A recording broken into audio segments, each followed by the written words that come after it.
terima kasih Pak Gede, Ketum PPPI. Acara selanjutnya, pembahas menyampaikan materi pengantar pada tema webinar hari ini, perencanaan pembangunan yang inovatif dan berbasis tematik, holistik, integrasi, dan spasial, antara proses perencanaan, pelaksanaan, hasil evaluasi, dan tantangan di daerah. Dengan gambaran penjelasan terhadap perencanaan pembangunan dengan prinsip tematik, holistik, integratif, dan spasial, yang akan disampaikan oleh Bapak Randy Prihatnolo. Beliau adalah perencana ahli utama Bappenas. Karir di jabatan fungsional ahli utama Bappenas relatif sangat muda. Beliau banyak aktif menulis buku maupun policy paper tentang perencanaan pembangunan. Beliau juga pernah menjadi salah satu direktur di Bappenas, dan beliau juga belum lama ini menjadi pembicara pada talk series populer. Perlu diketahui talk series PPI ada 8 series, sekarang 3, tadi sudah disampaikan oleh Bapak Ketum, dan hari ini yang ketiga. Pak Randy menjadi pembicara utama pada talk series populer dengan mengupas bagaimana sukses berkarir di jabatan fungsional perencana. Pengalaman beliau sendiri yang disampaikan dibagi kepada teman-teman sesama JFP.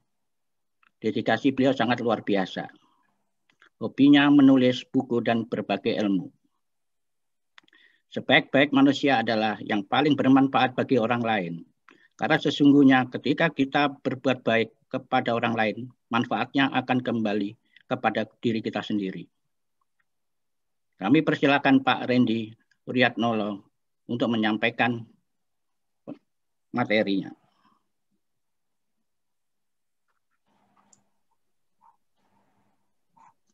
Terima kasih Pak Fikri. Bapak Ibu, Pak Ketum, Kak Ketua Umum, Pak Idewa Gede Sugihamreta, Pak Gubernur Sulawesi Selatan atau yang mewakili, Bapak Gubernur Nusa Tenggara Barat atau yang mewakili, Bapak Gubernur Nusa Tenggara Timur atau yang mewakili, Bapak Gubernur Maluku atau yang mewakili, dan rekan-rekan semua. Assalamualaikum warahmatullahi wabarakatuh. Waalaikumsalam warahmatullahi wabarakatuh. Alhamdulillah, salam pembangunan untuk kita semua. Salam Salam perencanaan. pembangunan. Alhamdulillah kita bisa bersilaturahmi melalui Zoom, melalui online, tanpa mengurangi pahala. Ini sama seperti kita bertemu dengan offline, bertemu secara offline. Bapak Ibu, sesuai dengan tugas yang diberikan panitia kepada saya, hari ini talk series yang ketiga adalah talk series untuk kepentingan instansi. Talk series pertama dan kedua lebih ke pembinaan organisasi atau untuk kepentingan para JFP.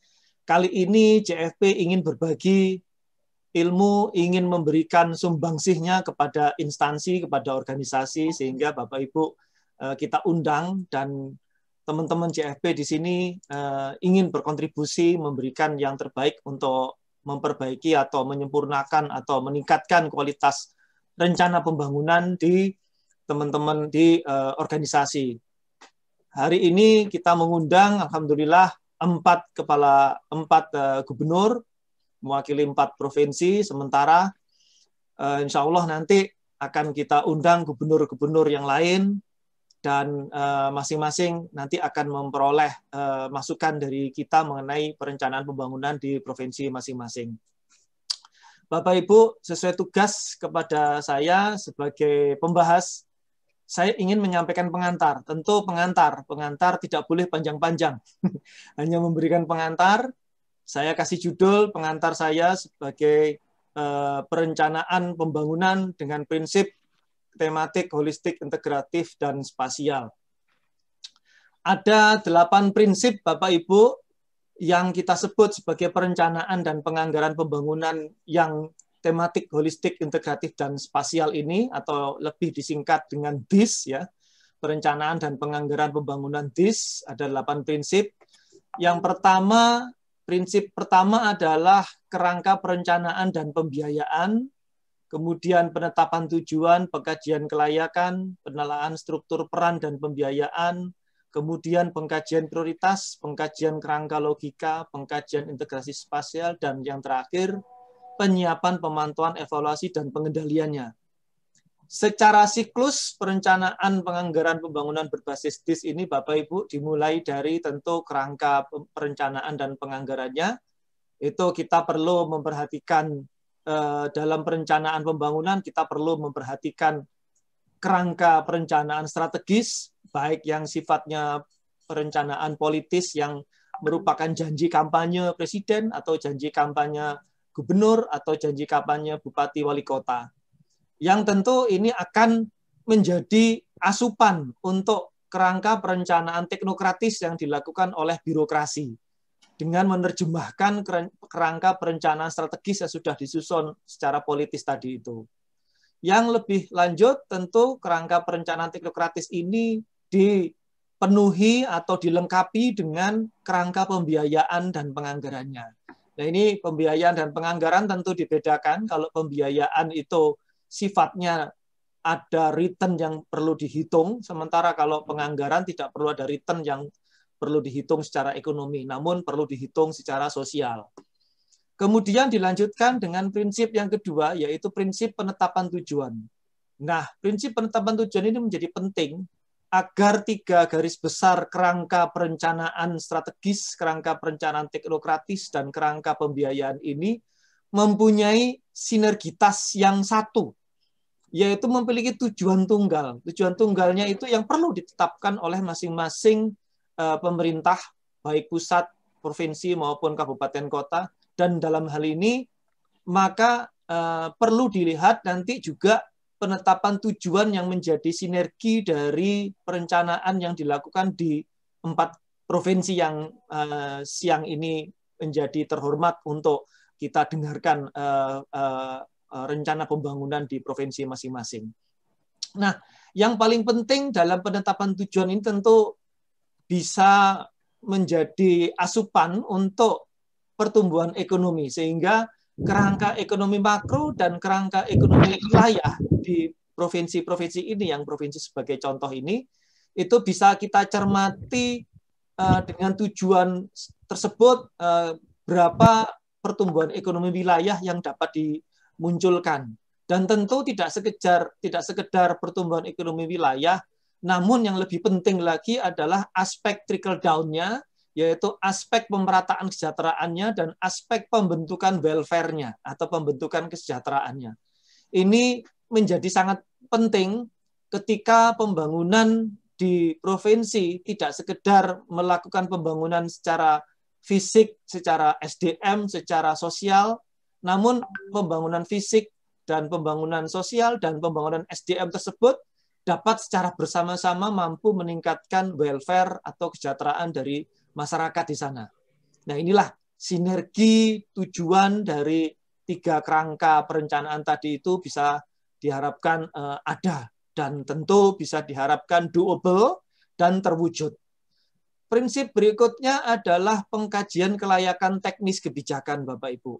Tentu ujung tombak dari tujuan tadi itu adalah program dan kegiatan yang menukik ke dalam proyek, ya bisa dikatakan proyek atau kebijakan prioritas atau proyek prioritas yang ada di setiap provinsi dalam rangka untuk mengungkit atau mendorong tercapainya tujuan tadi. Sebagai misal, saya sempat membaca paparan dari Bapak Gubernur Nusa Tenggara Barat yang mencoba mengangkat pariwisata di Pulau Lombok. Nah, tentu pariwisata di Pulau Lombok tidak akan bisa sukses tanpa dorongan dan dukungan dari berbagai sektor yang menyertainya. Nah, tujuan akhirnya tentu bukanlah jumlah turis yang berkunjung ke Pulau Lombok, bukanlah jumlah penerbangan yang meningkat ke Pulau Lombok, namun tentu berapa trickle down effect ini bisa diterima oleh masyarakat dalam bentuk welfare, baik yang langsung dalam bentuk penyerapan kesempatan kerja misalnya, maupun yang tidak langsung dalam bentuk perputaran siklus keuangan daerah ke dalam APBD yang kemudian dikembalikan lagi kepada masyarakat ke dalam bentuk pelayanan dan pembangunan. Kemudian prinsip yang keempat ini adalah struktur peran dan pembiayaan yang tentu sangat harus menjadi kewajiban dari masing-masing unit kerja. Misalkan di provinsi, unit kerja tersebut adalah dinas-dinas di daerah, sehingga apabila sebagai contoh pembangunan kawasan pariwisata unggulan atau andalan di Pulau Lombok misalnya dan di Nusa Tenggara Barat pada umumnya, tentu pasti tidak menjadi tanggung jawab dinas pariwisata saja. Tentu ini menjadi tanggung jawab dari dinas-dinas yang lain. Yang masing-masing dinas tersebut menjalankan tugas sesuai tusinya, namun tetap memiliki satu sinergi tujuan yang di kolom kuning itu ialah tujuan untuk meningkatkan welfare di wilayah mereka, yaitu di dalam konteks contoh ini adalah Nusa Tenggara Barat. Sehingga struktur peran dan pembiayaan sesuai tusi ini tidak semata bertujuan untuk memenuhi output dari dinas tersebut. Contoh misalnya Dinas Tenaga Kerja, outputnya hanyalah menyediakan keterampilan kerja. Nah, tentu tidak. Dinas Perhubungan tentu tidak hanya outputnya adalah menyediakan prasarana darat yang baik. Tentu tidak. Dinas PU menyediakan jalan kabupaten yang baik. Tentu tidak itu. Namun output tadi tentu harus bersinergi. Bersinergi untuk mewujudkan tujuan yang prinsip kedua tadi itu, dan tentu ada prioritas di dalamnya. Nah, dengan demikian tentu dalam rencana pembangunan di provinsi perlu juga memperhatikan aspek prioritas ini, yang merupakan prinsip paling penting dan prinsip yang menjadi dasar dari pelaksanaan pengkajian kerangka logika dan pelaksanaan teknis prosedur penganggaran dan prosedur perencanaannya. Nah, dari struktur peran pembiayaan ini, Bapak Ibu, tentu tidak lupa memasuki prinsip yang keenam. Memasuki prinsip yang keenam ialah prinsip pengkajian kerangka logika. Prinsip pengkajian kerangka logika ini menjadi penting ketika kita ingin memastikan apakah masing-masing struktur organisasi sudah bekerja secara tupoksinya masing-masing, memiliki kegiatan sesuai tupoksinya masing-masing, dan kegiatan-kegiatan tersebut dari sekian banyak dinas tersebut, apakah sudah mendukung penetapan tujuan bersama tadi itu. Penetapan tujuan bersama ini tentu merupakan satu prioritas yang sifatnya prioritas yang besar. Bukan prioritas kecil, bukan prioritas dinas, tapi merupakan prioritas dari wilayah, prioritas dari provinsi. Sehingga ketika prinsip ketujuh ini kita lakukan, yaitu melakukan pengkajian integrasi secara spasial pun, maka secara struktur organisasi, dinas-dinas tersebut memiliki kegiatan yang berada dalam rumpun wilayah yang sama. Jadi misalnya kalau mau mengembangkan kawasan wisata di Lombok Selatan, sebutlah misalnya Mandalika, maka seluruh dinas-dinas sesuai tupoksinya memiliki kegiatan yang berujung pada penciptaan kawasan pariwisata yang unggul. Kawasan pariwisata yang unggul tentu tidak sekedar menjadi output unggul begitu saja, namun disertai dengan terciptanya kegiatan pariwisata yang atraktif, yang mampu menarik kunjungan wisata yang tinggi. Dengan kunjungan wisata yang tinggi, tentunya ini akan memberikan multiplier pada dinamika kehidupan sosial ekonomi masyarakat. Nah, ini tentunya sudah ditangkap di dalam struktur peran dan pembiayaan ini dari excess forward-nya. Tadi saya berbicara dari excess backward-nya. Dari excess forward-nya sudah ditangkap misalnya oleh teman-teman dari Dinas Koperasi untuk mempersiapkan industri kerajinan rakyat yang terbangun secara mandiri dan established dan kuat sehingga mampu menyediakan kebutuhan para turis yang datang ke Lombok misalnya. Nah, ini dari sisi backward semua sektor sudah dapat mendorong tumbuhnya daerah pariwisata yang atraktif, yang andal, dan dari sisi atau dari aspek forward, setelah munculnya kepariwisataan yang baik, setelah datangnya para pariwisata yang banyak, tentu ini harus ditangkap dengan menyediakan industri kerajinan yang baik, yang cocok, yang sesuai kebutuhan masyarakat, sesuai kebutuhan turis, kemudian juga menyediakan homestay, tempat-tempat singgah untuk turis yang ingin merasakan experience tinggal di pedesaan. Nah, kemudian ingin menikmati hidup yang sehat, karena di masa pandemi tentu turis datang tidak sekedar sekarang hanya berkunjung, tapi juga mereka juga berkunjung dengan melalui protokol kesehatan, dan ada juga yang berkunjung dalam rangka untuk meninggalkan kesibukan kota yang mungkin mempunyai pandemi yang tinggi dan kemudian ingin tinggal di iklim yang lebih humanistik, ya, sehingga mereka mau datang sebagai turis bukan sekedar berkunjung untuk menikmati, tapi mereka ingin relaxing. Nah, itu.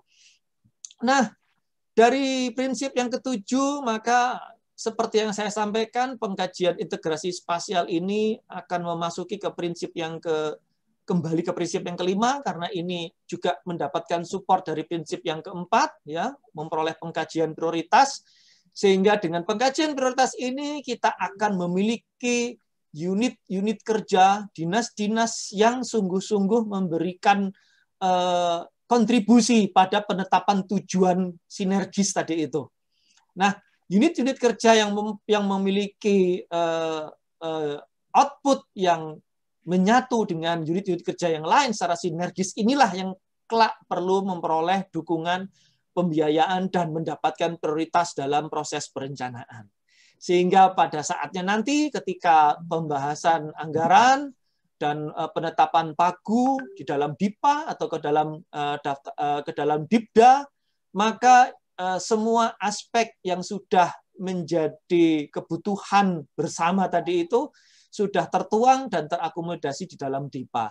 Sehingga dalam pelaksanaan proyek atau pelaksanaan kebijakan prioritas, semua sektor, semua dinas akan bekerja bersama-sama untuk menetapkan tujuan bersama, bukan menetapkan tujuan masing-masing dinas. Jadi tujuan masing-masing dinas itu secara satu sama lain harus bersama-sama mencapai tujuan bersama dalam pelaksanaan proyek ini.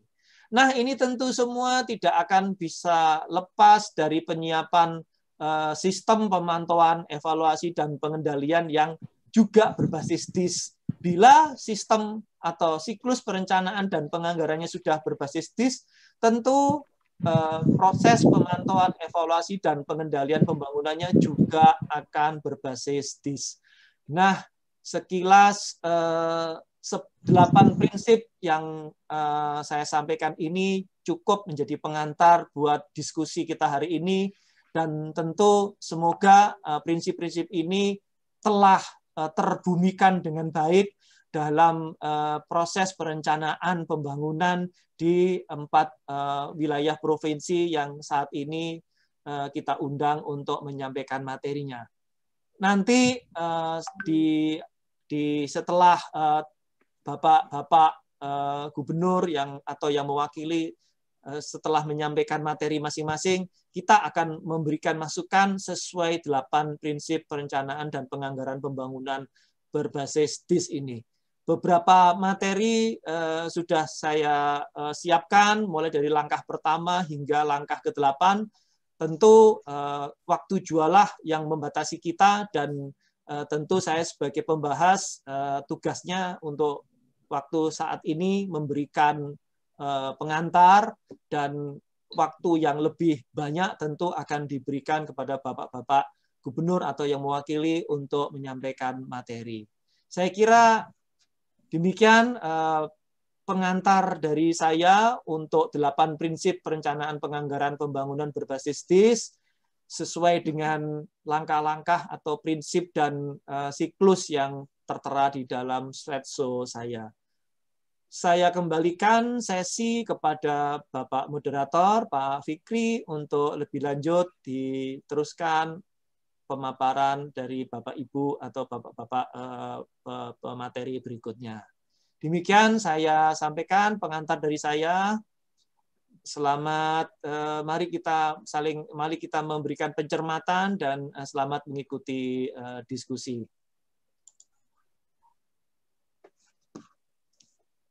Terima kasih Pak Randy atas paparannya yang sangat mendalam, menguasai, disampaikan dengan sangat menarik sekali. Acara selanjutnya dibalas